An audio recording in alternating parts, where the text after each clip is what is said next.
Now, Sports Talk with Broads. Here's Hunter Brody.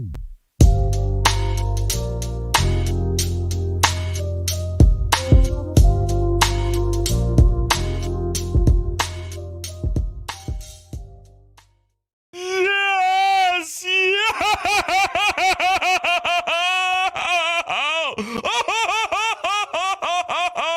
Joel Hans Embiid! There were so many things that he did out there just blew my damn mind. The 360 shot from the free throw line, turnaround jumper, the dagger at the end after Doc Rivers takes the timeout. Here they go, 0.9 on the clock. It's good! It's good! I was informed that the only way he knew how to score was because of free throws, was because of the foul line, was because the referees in South Philadelphia, they just called everything. Nick Nurse looked like a little bitch today. All he did was whine and complain. All those Raptors fans, they looked like bitches too with those fuck Joel Embiid chants. Well, shove it right up your ass because Joel Embiid delivered. And look, it's not even like the Sixers played well.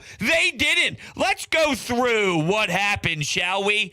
James Harden fouled out. They didn't even have one of their top-tier elite players on the floor who was stellar to that point. They had 5,000 turnovers in the first half, and the Raptors still couldn't put them away. They were down Matisse Thybulle because he's unwilling to be available for his teammates with a very selfish act, but they were down someone who started just a couple games before the regular season even ended. Embiid had 5 points at one point, and we're scratching our head wondering what the hell was going on. And give Raptors credit, right? Nick Nurse, they had a game plan. Game plan number one was to bitch and complain and cry the whole time because they were very desperate.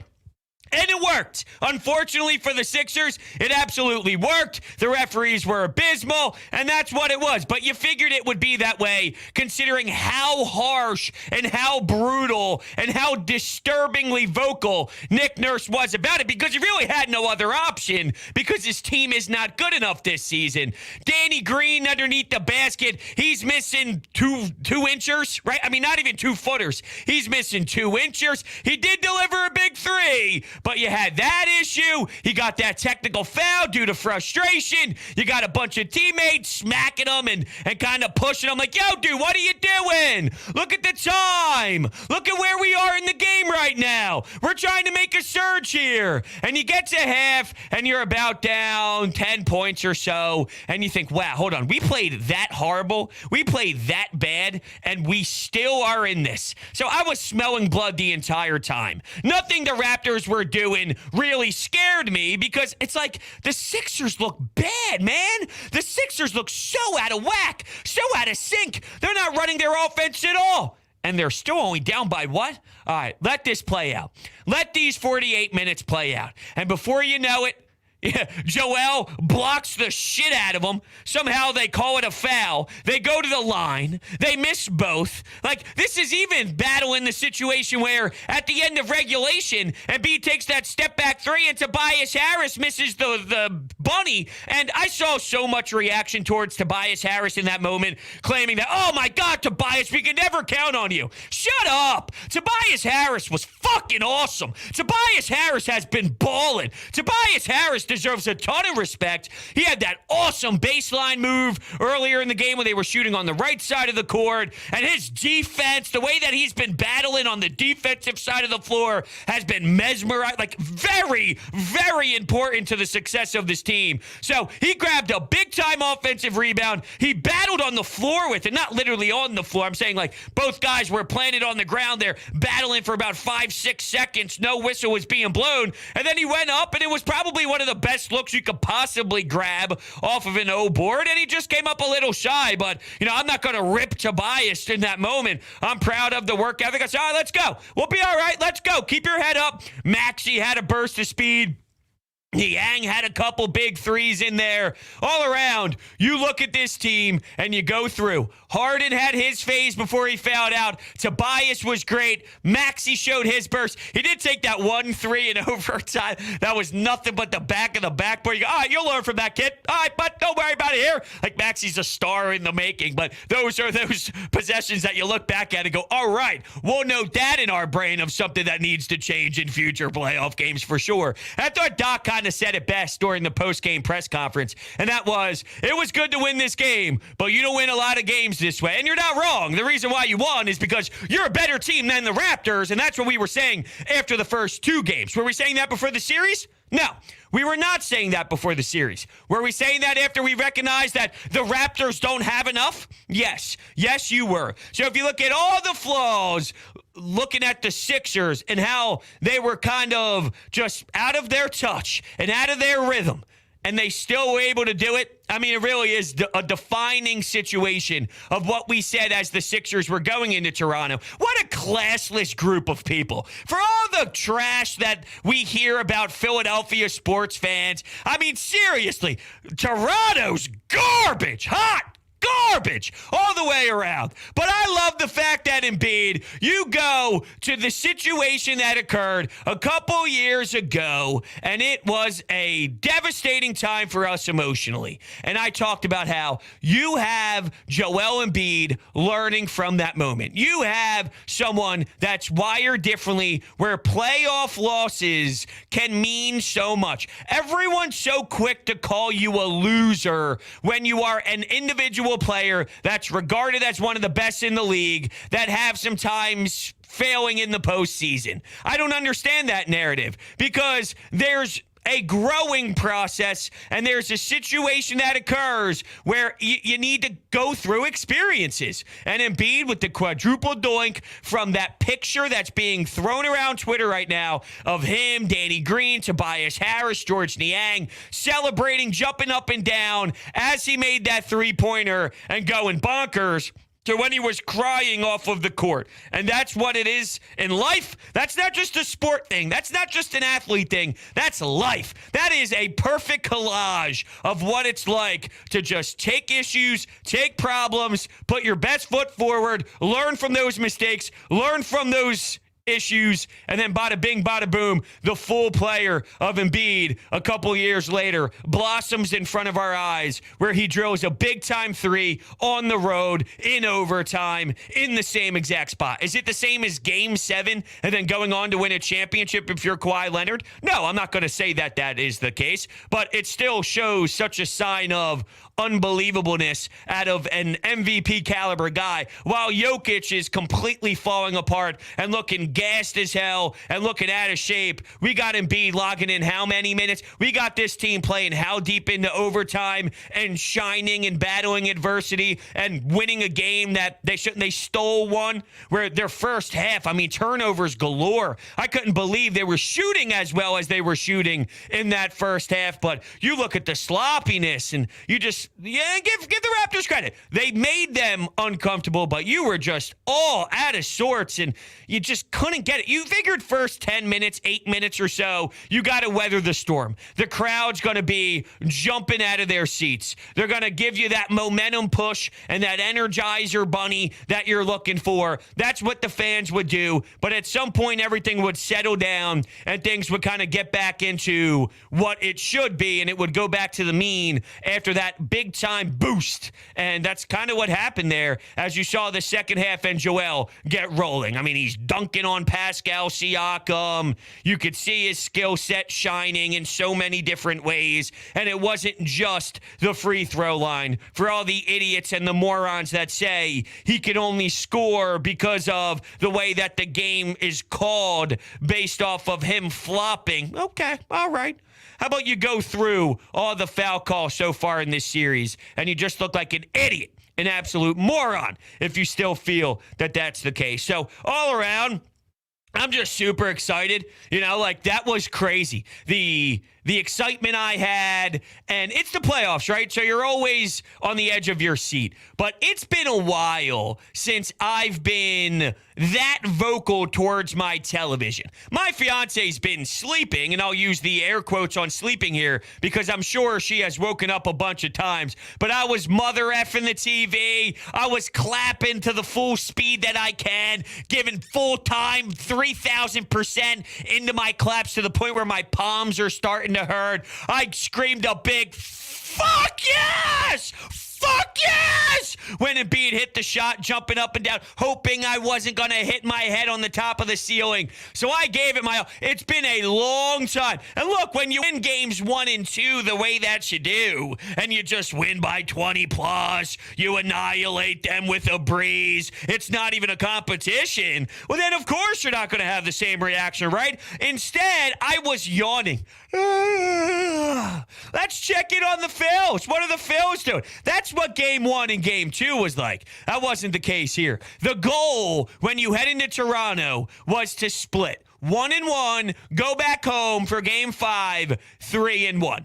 And who knows? Look, you get a little bit of rest here. Who knows what happens in game 4, afternoon game, 2 o'clock. But, I mean, let's be realistic. If you're in that Raptors locker room, that's deflating. That's demoralizing. That's the game that you win. 2-1, it's a little more interesting. Hey, if they win that 4th game, you're at home. Now the series is time. After that, it's, I mean, okay, you might squeeze one out, the good old gentleman's sweep maybe. But at this point, I don't know how much you could be feeling yourselves in that Raptors locker room because the Sixers basically just snatched your soul, and you don't have answers for Joel Embiid. How many times do I have to stress this to you? Joel Embiid is unguardable. There's no one on your team that could do anything about it. And then if you want to do something about it, that's fine. It's called fouling, and that's when he will make a shot. So pick your poison, right? What do you want to do? I get it, you're going to double him, and when he has his back to the basket and he's spinning around,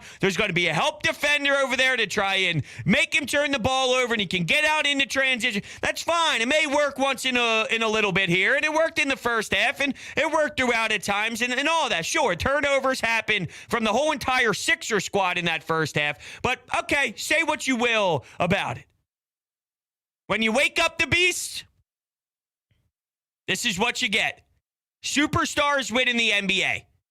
The Sixers have superstar talent. The Raptors don't have superstar talent, and this is why we see the result that we saw today. I would love to hear from you out there. 856-442-9805. What are you feeling right now as we just witnessed greatness? We just witnessed a beautiful, beautiful shot in Sixers history, and Embiid made a big one. And, talk about me watching that, 15 times, 20 times, 30 times in a row nonstop. Took about a 3-second breather, went back for another 30, went back for another 40. And when I lay in bed tonight, I made sure, because my iPad was on like 4%. I checked it before I hopped on this podcast. I plugged it in. So when I lay down tonight, I'm going to throw my AirPods in so I don't wake up the fiance as she's sleeping. I'll throw the iPad right in front of my face. This is what stinks about it. Got to put the brightness down, which sometimes bothers me because it does get a little bit hectic, but come on, I can't see when it's all the way down. I digress. I'm going to watch it 3,000 more times before I go to bed tonight. All right, let's hop onto the phone, shall we? Good evening. You're on Broads Media. Hello. Oh, hello. Oh, hello. What's up? Yeah. Have you seen that? Did you see that shot? I didn't miss the shot. I'll tell you that for free. Oh boy, that was the greatest last-second game-winning free throw I've ever seen in my life. This guy Embiid. Oh yeah, that's what they would tell you, right? The free throw line is where he's just so desperate, and that's where he's got to get all of his points. They're not posting them anymore. I wonder what happened. I'm a little confused. Oh no, I said they haven't seen any crying Joel Embiid memes on Twitter lately. It's been crazy. Oh, yeah, no, I agree. I mean, and I appreciate you checking in. I agree. I mean, that's what it was all about. I mean, I had people, I played hockey my whole life, right? So the amount of Canadians I had on my team over the X amount of years, they're constantly texting me. They're constantly sending me memes. They're constantly sending me graphics. Everybody's reaching out. Bros, yeah, you feel good about the Sixers? Just wait. You know Nick Nurse is Joel Embiid's father. I haven't seen anything even close. The Raptors fans tried. They tried heading into Game 3 to try and make you feel a little bit nervous. But really what they were doing was just bitching and moaning like Nick Nurse. They took after the personality of the I mean, dude, what are you? It's sad. What are you doing? It's sad. You look like a loser on that bench. You look like a fraud on that bench. Just sitting, I can't believe it. I can, because the Sixers are better than you. If you're going to go down, Nick, go down looking a little stronger. You look like a softie. That's what you look like. It's a shame. It's a damn shame. I had so much more respect for you, Nicholas. I don't anymore. Back to the phones. Hello, you're on the air. Woo! Suck it, bitches. Suck it. Oh. I'm going to say this. I don't want to get ahead of myself, but that shot was like rival to the Philly special. I was floored when that went in, but what an incredible 0.9 seconds, whatever. You call the timeout, and then that's what they draw up, and I'm like, no, yes, and it was just picture perfect revenge. Yeah, it's hard to be it's hard to be mad at that play in terms of the draw up. The original play at the end of the regular time, that's the one to be more upset about, because you would think that you can get Joel a little bit more established down low, or you can get something rolling to the basket. Sometimes you give Embiid the ball with too much time left on the shot clock, knowing that the idea is to get the ball out of his hands if you're the other team. It could turn into some bad possessions and some wonkiness, and I think that showed a handful of times, even before the big shot, right? Here's Embiid, he gets the ball, it starts to go towards the half-court line. We're wondering, how is this even possible? Why does it look this ugly? The last shot, I mean, you draw that up, that's all fun and dandy. You got 0.9 seconds left on the clock. There's not much you can do with it. I'm more disappointed in the first one, where I think you could have drew up some better action to get Embiid in a low post area, or, just get something for him to be charging towards the paint, because you're going to put pressure on the Raptors defense to then send him to the line, or you're just not going to stop him because he's capable of making his shot. But ultimately, when you talk about, you bring up the fact of it could be as special as the Philly special, or you tie it to another big Philadelphia sports moment, and it's only in the first round. I think it's fine to acknowledge that, but it's really about Joel Embiid. It's less about, okay, a championship or not with this 76ers team, and obviously that's the ultimate goal. But we have been through so much with Joel. Kansas, even when he first got drafted, the look on his face, we got nervous. Is that real? Apparently there was a tape delay, but we see the face when he gets taken by the Sixers, and it looks like he's unhappy, but it's really just he didn't hear the news yet. And you talk about Kansas, you talk about injuries, you talk about not being able to stay healthy. You look at his skill set, there's so much to tap into, there's so much growth, there's so much development. Eating Shirley Temples, eating so much Chick-fil-A. I mean, the list goes on and on. Ben Simmons, whose team is it? And now he's people hate Ben Simmons. He's getting traded. He's not playing with the team, while Embiid is improving and improving and improving and just showing his worth. It's more, this shot really defines more about our appreciation for what Joel Embiid has dedicated to his body, to his craft of basketball, to his life embracing the city of Philadelphia. It's more about the icon and the athlete that is Embiid, and all of the moments and every single minute of his life that he has spent here since the draft and how much we have grown up together as one. And you know how in movies, maybe I'm thinking of like a 2000 movie when it's all over and it's all said and done and it's sort of fast forwards or rewinds super quickly and you see flashes of everything that happened over the last hour and a half of you watching that movie. All those emotions you had, the ups and the downs, the climax, the rising action, the downfall, whatever the hell it's called from that English class that we learned when we were in 4th or 5th grade. It's like that's what happened when he made that shot, of those quick transitions of all those games, all those shots, all those moments play out, and bang, Embiid bottled those all up and took such a big step in his career, and bada bing, bada boom. It was just great. I mean, it was just great. I can't get over it. It's like I can't even process it. I really can't. So we'll just keep continuing the phone calls. I want to hear from you. I want to hear when you call it. What went through your mind throughout this game? Give me some discussion here on when you saw the shot go in. What'd you do? What'd you think? And what was your emotions like during the overtime period? Because I was wow. And I haven't been wow in quite some time. Back to the phones. Hello, you're on the air. Bruce, how's it going? What's up, man? I just want to say I had that exact same reaction as Embiid when that shot went in.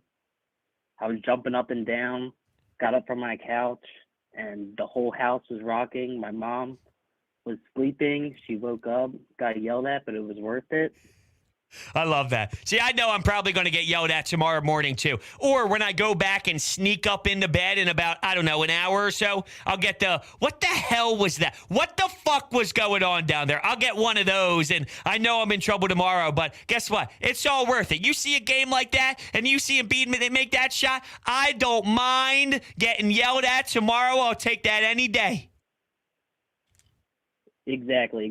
But my thoughts on the game were that last play to end off drew up to end regulation, and obviously the overtime shot, they were drew up horribly in my opinion. I would just have to say Doc Rivers didn't really do a good job on that, in my opinion. The last one, I mean, with 0.9 seconds left, I can't really argue with anything there. With the first one at the end of regulation, that's where we have some issues. But look, if we're going to look at Doc Rivers so far this series, I mean, you know I'm big on players over coach any day of the week. But let's be realistic. Every single person in this city, and even in Toronto, and even the world of NBA, looked at this coaching matchup and said, Doc Rivers is going to get undressed. Doc Rivers hasn't even been close to getting undressed in this series. Not even close. If anything, he's doing the undressing, and that's a pleasant surprise. But, you know, I think we have to acknowledge that. Right. Yeah, I mean, I don't like what happened at the end of regulation. But as a full body of work over 3 games, Nick Nurse has one move. That's to stand in front of a microphone and go, I can't believe they're getting all these calls. While Doc Rivers is doing things on the court and getting Maxey go. You talk about a 2-man game with the way James Harden and Joel Embiid plays and implementing Tyrese Maxey throughout that as well. I mean, you have to give a lot of credit to Doc Rivers and the way that he kind of has this team playing. And at halftime, you go down. You're not happy about it. Things aren't going well. You're shooting the ball fine, but your turnovers are aggressive, and it's abysmal. Well, how do you change that? How do you change the narrative? How do you get your team to play better? Before you know it, I'm watching Embiid go on a little bit of a stretch. And I understand why we're focusing it on the one shot, but are we just going to forget about that 360 fadeaway jumper with his back turned to the basket right around the free throw line area? Who takes that shot? Who has the balls to do that in that moment of a game and hit nothing but net? I mean, it doesn't make any sense at all. Now, I want to look for some quotes from Nick Nurse after the game. I want to hear what he has to say because I'm sure it's going to be hysterical, or he just shuts up at this point. I don't know. Tobias played great. 47 minutes, great defense. Really just played a good game, man. Tobias Harris deserves so much credit. And even last year, he averaged just about 22% from three. 37% from three, just about 22 points per game. And people just said that he never shows up. Well, that's not true. You just don't like Tobias Harris because he's overpaid. Don't say he never shows up, but I didn't expect him to play this well because he's playing damn good. Like, I feel comfortable with him with the ball in his hand. The way he was attacking the rim, how about when he would charge to the rack? I mean, at times, I was like, is that Tyrese Maxey? He grew about 7 inches in the last 5 seconds and went to the rim? Seriously, there was a burst of speed, right? Was there not? Where he's up in the air and he's floating. Tobias, not Tyrese Maxey. Crazy. How about this? Kendrick Perkins. He basically read my mind.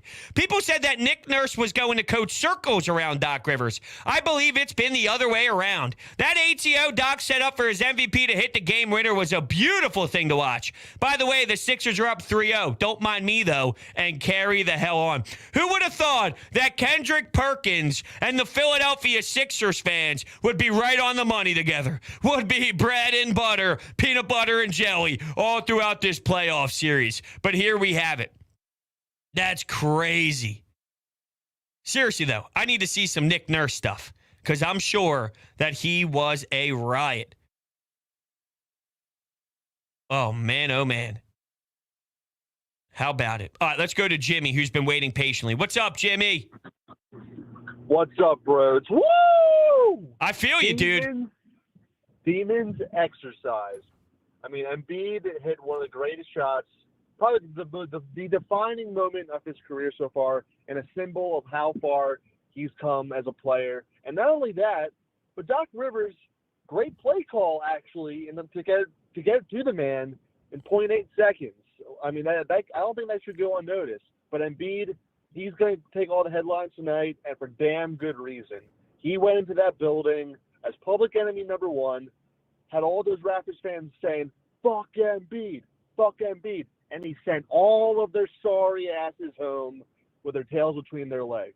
When was the last time that worked, Jimmy? When was the last time that worked? You saw Kyrie Irving, and look, I know they lost the game, but didn't that inspire Kyrie Irving ball out? He went off in game one, and you can look at the fourth quarter and what happened tonight. I don't know how many people were paying attention to the Celtics and the Nets because of the time the Sixers played, but when you look at a guy who's wired differently at the top of this league and guys who shine in big moments, when does chancing to motivate those people really benefit? What this isn't Ben Simmons, who's a fraud, who's a jerk off, who's a liar, who doesn't have the mental capacity to actually perform when it matters most. Instead, he's afraid and passing it up with someone who's 7 feet smaller than him, is standing right next to him when he's 2 inches from the basket. Yeah, maybe a Ben Simmons, it may work, but in what world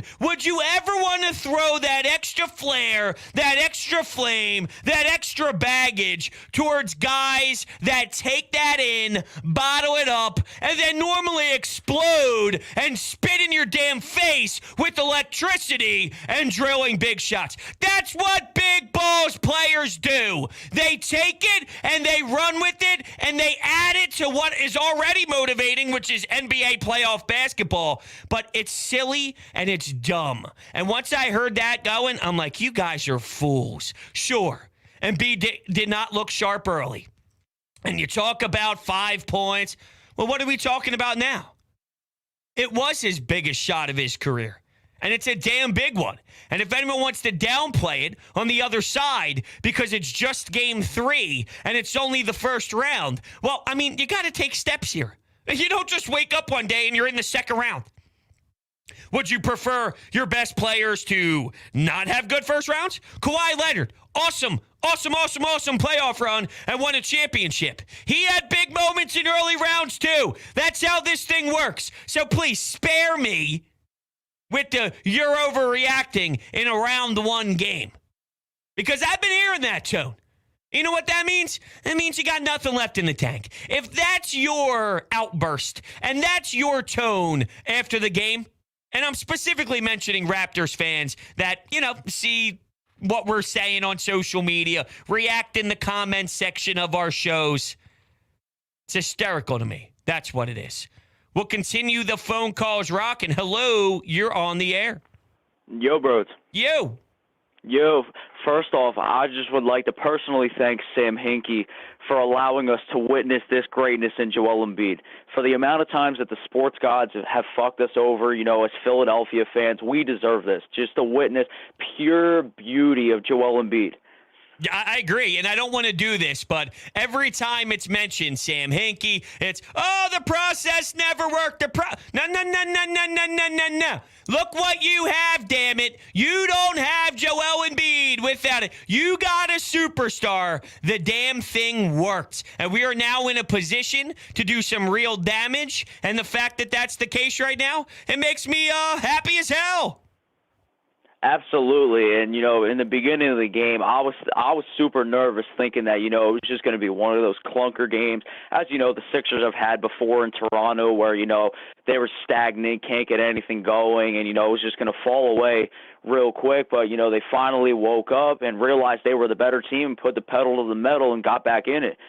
And, I thought the game was going to be over once Harden fouled out, but then once Precious Achiuwa missed those free throws, it gave basically new life. But unfortunately, the ending of regulation was, not the greatest. And but when Embiid hit that shot in overtime, I ran across my house like 5, 6, 7 times. I don't even know how many. I agree. I had that same type of reaction. Appreciate it. Yeah, there were, I wouldn't say tears. I didn't get to the level of tears, but whimpering, right? Like oh my God, wow. Right? You see the replay of his face super close on the broadcast, and you could see him in slow motion screaming with his teammates. I'd say there were a few whimpers, not to the tear level, and if I did shed some tears, I wouldn't be afraid to admit it. No tears in this one, but some real legitimate raw reactions of, this is the beauty of sports, and this is why I appreciate being a sports fan, because this is what it's all about. There's a lot of painful ones and a lot of daggers that's shoved in your heart, and then for all of those, there's the other side of it, which is a big moment like this. And in the grand scheme of things, because our previous caller just brought up, I didn't know how I was feeling in those early stages. I thought it would be a clunker. I just kept looking back at that clock, and I kept looking up at that score, and I just thought, for how atrocious it was and for how brutal and bad the team was playing, the Raptors didn't run away. The Sixers were still there. Now, at times, it wasn't as much as you would like it to be. It wasn't a 4-point lead. It wasn't a 5-point lead. It got to a territory where, all right, dude, you got to make a bucket here. Because if you miss and then make another one, we're really going to be feeling sour. It might get to a level where I go, uh-oh, I'm not there yet, but you got to make sure. It's like they just did enough to keep their hand. If you're thinking about being underground, their fingertips were just above the sand. Maybe it was their fingernails were just above that sand, but I knew they were still involved. It was not out of it. And if they just cleaned up the turnovers, if they just settled back down into their game, if they lent that momentum ride of the first initial home game for the Raptors, if that evaporated and the game settled down after the emotions kind of let itself go and it became a basketball game again, let's see what happens. And specifically, that second half, Joel Embiid just turned into a monster. And I even tweeted, here we go. Somebody's up. I saw a couple more Undertaker gifs with him coming out of the coffin. That's what it looked like. That's what it felt like. And the balls, man. The balls on this guy. Not afraid of the moment. And that's what you need. You need a killer. And you got Embiid, a 7'2" center, taking shots to win it. How far away from the basket? Wow.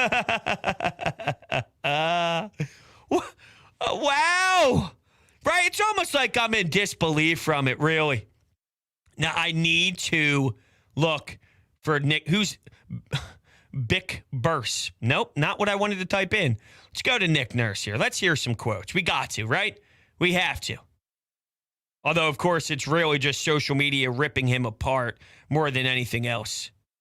There's the Kendrick Perkins thing. MKB, who covers the Sixers for CBS Sports. Nick Nurse's game plan of nonstop complaining about the refs actually worked, and the Raptors lost. That's tough. You're not wrong about that at all. Nick Nurse with the refs pregame. A bunch of money being counted. Yeah, you're not wrong there. He just looks terrible. Absolutely terrible this series. Looks like a fraud. And I know he's not. That's the thing. I know he's not. But he sure looks like one. He's a coach that I look at and go, yeah, I mean, he's a coach. It's a coach that I respect. I just feel when you know it's going down south, I get you got to pull every trick out of the book.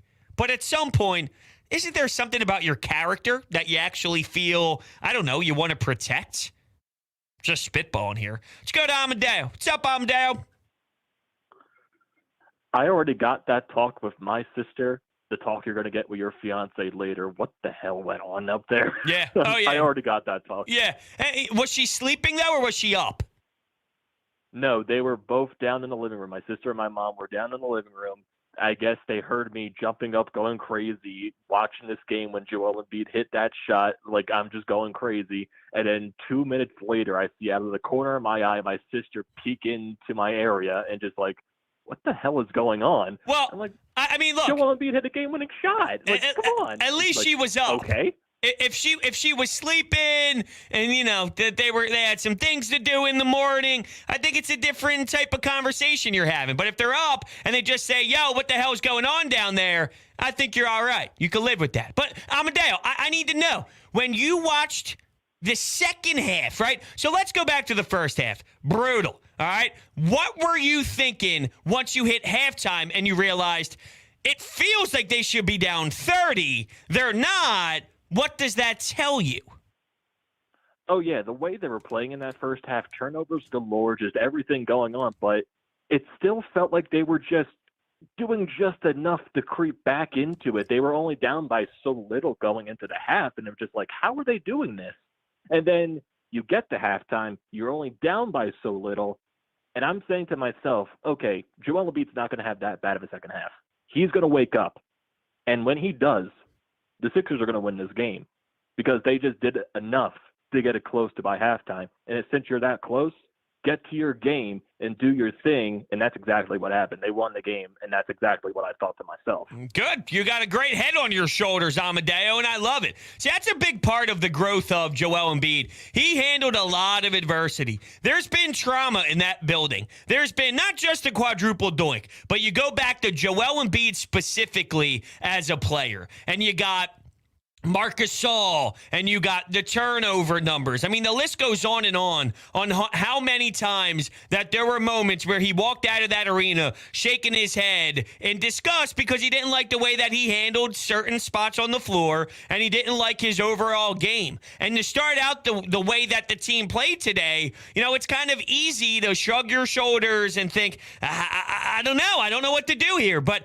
that's not where Embiid is mentally anymore. Not only is physical growth, his conditioning level, and just the way that he handles his body on and off the floor is superior to where it once was. But let's talk about where he is mentally as an athlete too. He's never going to shy away. He always wants the ball. And when things get ugly, that's okay. The next possession. All right, the next possession. The next possession. It's always go mode. It's always what's forward. It's never what happened previously. It is to a degree. If things go south, it's let's not do that again, right? So there's proper ways to analyze what happened in previous possessions and in previous outings that you don't want to continue to have that happen. So you take that knowledge and that goes into the conversation of the mental toughness. But just knowing that year in and year out, that has been a spot of trauma for Joel Embiid. It's been some tragic losses and tragic performances. And this game starts out the same exact way, but it didn't bother him. And he flipped the script completely to the point where the national news is going to be a ton of fun. And B gets the heat all the time. He always gets the hate, and it's active ripping apart about his style of play for some reason. I don't have the answer for you on why that's the case. I don't know why he gets all the bashing. It's stupid. It's not giving him the amount of respect that he deserves. But I think after that one, you'll turn on ESPN, you'll turn on Fox Sports, you'll turn on NBA TV, whatever you go to get your national news, which I don't even really pay too much attention to. It kind of just bleeds into my timeline, because if there is someone ripping him apart, there's the Philadelphia sports outrage here locally, so then it pops up on my feed and things of that nature. I don't spend my time watching that, but if you were to, I could imagine there's only going to be magnificent things being said about what Joel Embiid did, and I bet you it ties back to kind of how I was breaking it down earlier in the show, which is how far we have come as NBA fans to see this dude really blossom into an NBA superstar right in front of our eyes, going through some really hard moments. And it's great. I mean, it's great. It's your traditional sports story of just hard work and dedication that's really showing everything. And in terms of, it's not just about Joel Embiid, even though he's the person we're going to focus on the most, but James Harden, I don't want to just forget about how important he was to this team's success. There were a lot of times where he just kept you afloat. He was the one going. He was the one scoring. He was the one getting to the rim. He would kiss it off the glass. Now, it wasn't every possession that was pretty, but all around, picked up some foul trouble, but all around, he was someone that you had to rely on. He made 2 threes in 4 attempts. The three-point shooting is always going to be an emphasis, considering what we saw at the back end of that regular season that made us a little bit nervous. Well, it seems so far that he's been capable and he's been sharp in that area. He had 10 assists. He had 19 points. He had 6 rebounds. Tobias, 12 boards. Coming up with some big... How about Maxey, too, right? Maxey sometimes, out of nowhere, he's one of the smallest guys on the floor, and I can see his hands peeking up in a body of 5, and he gets the rebound. I mean, what? What are we doing here? It's Maxey. Big balls Maxey. Kid's 21 years old. He's on the road. He's on the road. I took his over at 18.5 points. My man gets 19. Now, I thought he'd make more threes. I did lose the threes, and I lost the assist. There were a couple prop bets I liked with Maxey. And realistically, I probably should have factored in how big of a moment this was for him on the road. Not that he has 0 playoff experience, but, it's just different this season compared to last season and the Ben Simmons primary point guard to where you are now with being a combo guard and just in a totally different role as a player. Probably could have factored that into what type of environment he was going in, but I needed overtime for it, though, to be fair, but not that matters. I'm just kind of trying to reference on maybe what I should have thought with my prop bets, but he did hit the over on 18.5. The assist was set at, I believe, let me look here exactly on what it was set at for 3.5 assists. He only had 1. So I was off on that. And then there was solid value on 2.5 threes made at plus 135. So we needed 3 threes made as a whole, and he finished with 1. So I missed 2 of my props, and I hit 1 for Tyrese Maxey. That was super fun. Let's go to Nolan. What's up, Nolan? Oh, hold on. Getting another call here. Before we go to Nolan, let's bring in the caller previously. Hello, you're on the air. What's going on, Broads? What's up, man? Not much, man. Can you believe that shot? Insane. It really was, man. I'm so proud. I mean, I sit here today, and I feel like a proud father. It happened about, 45 minutes ago or so, 50 minutes ago, and I just feel, I don't know what the feeling's going to be like, but one day my fiance and I are going to have kids, and he's going to play basketball, soccer, whatever, and it's like they go to the local township, he hits a big shot in the 3rd quarter, and I'll be driving home going, damn right, baby. Damn right, baby. Just a proud father moment. That's what I'm feeling right now. Just have one thought, Broads, about this game. Okay. I mean, obviously, we got punched in the mouth early. It's kind of frustrating, but as you know, if you've been watching this game long enough, the game consists of a lot of runs back and forth. And I just had a feeling that the Sixers would definitely make their run. If they can keep it close enough, they would have a shot.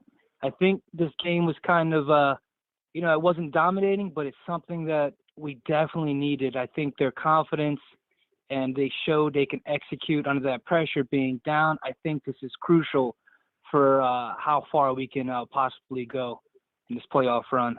I like it. I like your assessment. And you're right. I mean, it's a game of runs, and they did enough. It's not a sustainable style, but when we were talking about this series, before the series even started, we discussed that in this 7-game play, right? The 7 games, there's going to be games where Embiid goes off. You're going to win those games. There's going to be a game where maybe he doesn't have the greatest. Do other guys step up when that's the case? And in this game specifically, it was more about, do others do enough when Embiid had a slow first half? And you look at Harden and you just look around, and it wasn't sharp by any means, but they did just enough. It was the bare minimum. It wasn't anything great. It was just the bare minimum that was close to being in danger zone, but they did the bare minimum around them. But that's kind of how we laid it out. Okay, if Harden has a great game with Embiid, you could write that off as a win. Is it possible if Siakam goes off, is there a way to squeeze one out if their best players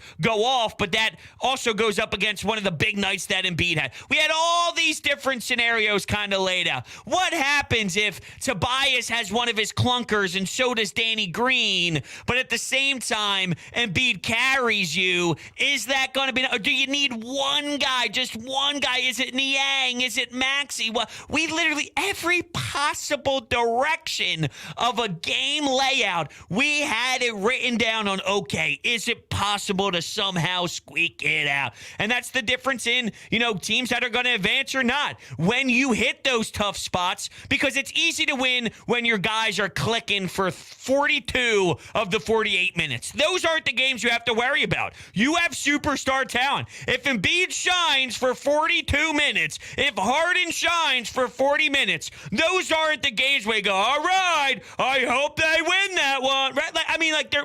You have a good percentage, right? You win those games, you move on to the next one. But it's about the ones where you struggle a little bit. And can you find it within, throughout other areas of your team, to buy you time to get to when your superstar eventually takes over? And they did in this one, and that's the difference. Those details really, really matter. James Harden's first words at the podium, that's the MVP of the league right there. How about that? Tobias Harris says Embiid had a very famous doubter talking trash during the game. Drake was over there saying he can't play here, and I said to him, he can play here for sure. So how about that? Little Toby stepping up in Drake's face. How about that? Drake. I mean, I'm a huge Drake fan. But man, did he look soft in a loss. I'm a huge fan until the Sixers play the Raptors in a series. Then it's like, damn, you're such a clown. The dude acts like he's the sixth man on the bench. The dude acts as if he plays. Right? Kentucky fan. Every time I see him in any sort of basketball thing, I just think of him with all of his Kentucky stuff. I mean, you talk about a fraud when it comes to sports fans, right? I mean, Drake's got to be the number one fraud when it comes to sports fandom, no? I mean, the guys who are your typical, like, whatever team is the biggest in the country, I'm going to like them. And by the way, speaking of country, I don't know what happened, but I heard on the broadcast that Kate Scott on the NBC Sports Philly broadcast, apparently, this just shows you. Now, I didn't hear anything. I didn't see anything. I tried to look it up. I don't know the information, so I guess I won't say anything too harsh. But apparently, allegedly, that during the national anthem, the Toronto Raptors fans showed some big-time disrespect. It wouldn't surprise me, considering everything that they've done in their career when it comes to Kevin Durant. They're trash. I mean, they just don't get the attention about it, but they're absolute trash fans. And apparently during the national anthem, some things went down where they were extremely disrespectful, which wouldn't surprise me based off of what we've seen out of them, out of some postseason stuff. But we'll continue the phone calls. Hello, you're on the air. How's it going, bro? What's up, man? I'm doing great. That was an amazing game. I mean, I got laughed at earlier today at my senior presentation for college, and I had a slide that opened with trust the process because I'm feeling that all the time. Tobias Harris is a pro's pro. He is playing some elite defense, and it's just incredible watching him.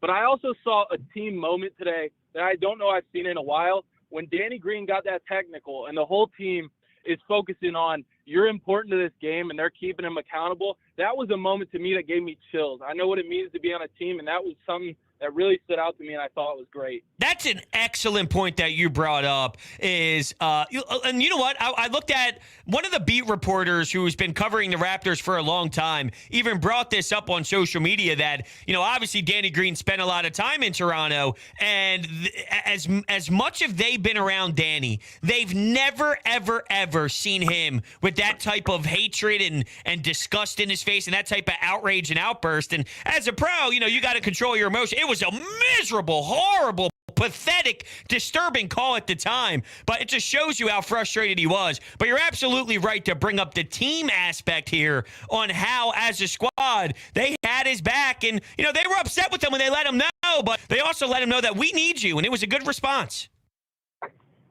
Yeah, I think it was great, and he was big in those last few minutes. Embiid's obviously going to take the cake of everything in this game, but I think it was a great team win, and it was just hanging on for dear life until you can take that lead, and it was an amazing game. Play the damn song. Play the damn song. Shout out to Tunis. Shout out to the Cuz. I can't wait to hear them tomorrow and hear what Anthony Gargano has to say when he starts that show, because I'm sure it's going to be electric. Danny Green made the big three. He did miss those bunnies, though, underneath the basket, and I did have some cringe-worthy facial expressions when that was the case, because it was extremely disappointing to see how bad some of those were. And at one point, I'm like, okay, why don't we just keep Danny Green so far away from the basket? Can't we just camp him out in the corners and say, stay there, please? Hey, sir, don't move from the corners. Because whenever you get into this paint area, when you're underneath the basket, this is where it's making me feel nauseous. This is where I'm feeling that ice cream I just had. I got a nice Ben & Jerry's pint, and I demolished the whole thing. It was mint chocolate chip cookie. I forget the exact name of it, but I am stuffed as hell. It's sitting in my, and I'm watching him. I'm like, oh, God, is this going to come up? Oh, God, is this now going to leave my body in projectile vomit because Danny Green is standing underneath the basket again and missing another bunny? Please, no. You referenced Tobias Harris, though, and I thought that that's an excellent point, too. Great call by you. With Tobias Harris, this guy's been through so much, and I always relate the disturbed Ben Simmons drama that we went through to a lot of these athletes, because it just shows you how much of an outlier he is, and he's sitting on the sidelines with these obnoxious, oh God, what a joke he is. But when you go to Tobias Harris and how much criticism he received this year, the scrutiny, I mean, people would rip this guy to shreds like no other in the early stages of the season, and said that this guy is just pathetic. And at the time, he was playing bad enough to justify letting him know. And when you broke down this team, it was apparent that he was not doing well. He was not shooting the basketball strongly enough. He would miss from deep consistently. He would have 0 for 5 days. Like, it was really bad out of Tobias Harris. But the fact that he shuts it all up. Now, he did have the counter and he did have the beef, and, he had his moment where he snapped, but he could just turn that off and focus on the damn game, focus on the team, do what he needs to do to put this team in the best position, have that meeting with Doc Rivers when James Harden gets here, fix the style of play, and then what do you know? The dude is a baller. Like, the dude is legitimately balling in the postseason, and he's a huge piece to your success. And this team is very limited, especially on the road without Matisse Thybulle, who is unavailable for you due to him choosing not to be available for you, which sucks, but he said, I don't care about you. I'm not committed to you guys. That's what Matisse Thybulle said. Tobias Harris did the complete opposite and said, I'll do anything I can to help this team win. There's a reason why Matisse is the only one going, no, thank you. There's a reason why Matisse Thybulle is not here, and everybody else on this staff and everybody else in that locker room is. And Tobias Harris has turned it around big time with the narrative, because the guy has showed up and he's been delivering. And you're very thin, extremely thin defensively on this team. And you always talked about willing. He was always willing to defend, but normally when you say, well, he's willing, it means he's capable of trying, but his deficiencies force him to be limited. You can't do as much as you would like to do because you're not as talented, but you're at least willing to try, right? So that was always the narrative with Tobias Harris. He's a willing defender, and he had times where it shined and whatnot, but man, the way that he has delivered on the defensive end in this series has been game-changing for sure. We have $5 donation from Mr. 89. This win is a win of perseverance. I agree. Perseverance. Sorry, perseverance. What am I doing? I don't know. I got too much adrenaline rolling through my body. This win was a sub-zero heart rip fatality. Oh, yeah. I mean, you could hear a pin drop. You could hear nothing, really. I mean, it was quiet, so there was nothing to hear. It was just dead. You hear nothing. No more fuck Joel Embiid chants. No more outrageousness. No more clowns in what do they call it? The Scotiabank Arena? None of that. Except for Embiid screaming at the top of the lungs. And when they all went to Danny Green and they were smacking him and they were hitting him hard and pushing him and shoving him, that was a defining moment as a team. And so was that shot after Embiid. That picture says a lot. Those raw reactions says a lot. Very proud of this team. I think Nolan is proud as well. How are you tonight, Nolan? I'm doing pretty good, bros. I definitely am proud tonight. How are you doing?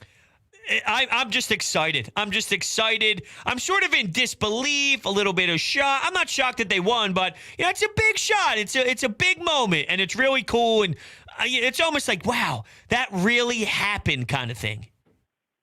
Yeah, I agree. I definitely was in disbelief when I saw that game-winning shot from Joel Embiid go in to win it in overtime. I did not think the Sixers were going to pull this one out, considering the fact that, it was their first road game of the series. And, I figured that Toronto was going to, take at least one, if not maybe two, tie the series going back home for Game 5 at the Wells Fargo Center. But, man, the fact that the Sixers never led the entire game in regulation, and yet they still pulled it out is just incredible. And if Joel Embiid does not win the MVP after this, I don't know how he does.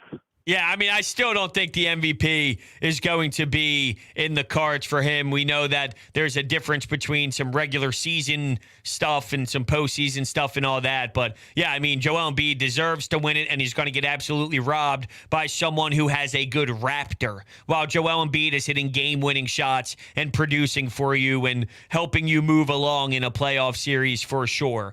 Nolan just mentioned that he thought there would be a chance the Raptors would tie this series up in Toronto. Absolutely not. If Toronto at best got what they could do, maximize their skill set based off of what their roster gives them, I could see one.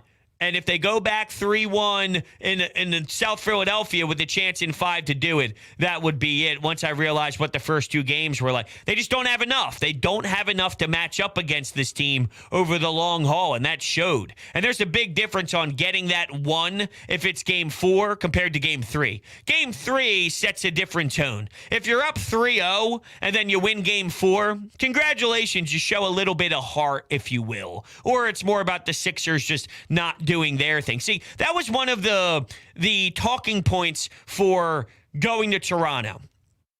If the Sixers got the same looks as they did in Game 2 and just missed, it's not like the Raptors can automatically grow a bunch of different players on their team to be able to beat the Sixers. That was never going to be the case. So the only way that the Raptors would be able to win basketball games is really if the Sixers just didn't perform well. If they did not play as strong as that. You could get the same looks, miss them, and then get the same looks another night and make them all. And instead of down 6, you're up 7, right? I mean, that's just the name of the game, execution. So if the Sixers didn't get 30-plus points from Maxey and it was more of a 19, or if, the Sixers didn't get a 40-point performance from Joel and it was more like a 26, well, then you're going to have a different result in the game. But it's not like the Raptors all of a sudden automatically became this stud squad that's going to now be able to take down the Sixers in 7. There's going to be a game where the Sixers just don't shoot well and don't have their best brand of basketball. That's the only hope for the Raptors, is if the Sixers sucked. if the Sixers played bad. That was the hope for the Raptors. Now, that happened. But then what occurred when your superstar turned it on? It evaporated, and the Sixers ended up winning. So it's really not rocket science. The Sixers have the better team. The Sixers have the higher upper echelon talent, and that's why we saw what we saw in this outing. So all around, unbelievable. Here's Maxey on Embiid's third quarter explosion. I think everybody asked him the same thing. What were you waiting for? Amazing. Amazing. Now, I tried to continue to speak this whole time while searching periodically for Nick Nurse quotes. I haven't seen anything, so I don't know. Apparently, there's a picture of Drake behind Joel Embiid following him into the locker room. He's probably going to be a big Sixers fan now at this point. Amazing. Still nothing. Unbelievable. Oh, here you go. Joel Embiid said, "I'm coming for the sweep" to Drake as they were walking off the floor. I love this man. I absolutely love this man. All right, everyone. Thank you guys so much for hanging out with me today. I really appreciate it. Awesome win. If you're new to the channel, make sure you're hitting that subscribe button. Hit that thumbs up button as well. If you're looking to buy tickets to go to any event out there, some Sixers home playoff games, some Phillies games, you can utilize the promo code BROADS at SeatGeek's checkout page for $20 off. And that's basically free parking. That gets you some beer, some booze when you're at the stadium. It's a no-brainer. Get yourself to a game today. And then lastly, over on social media, at Rhodes Media, Twitter, Instagram, and TikTok. Do that as well. Thank you guys so much, and I will catch you all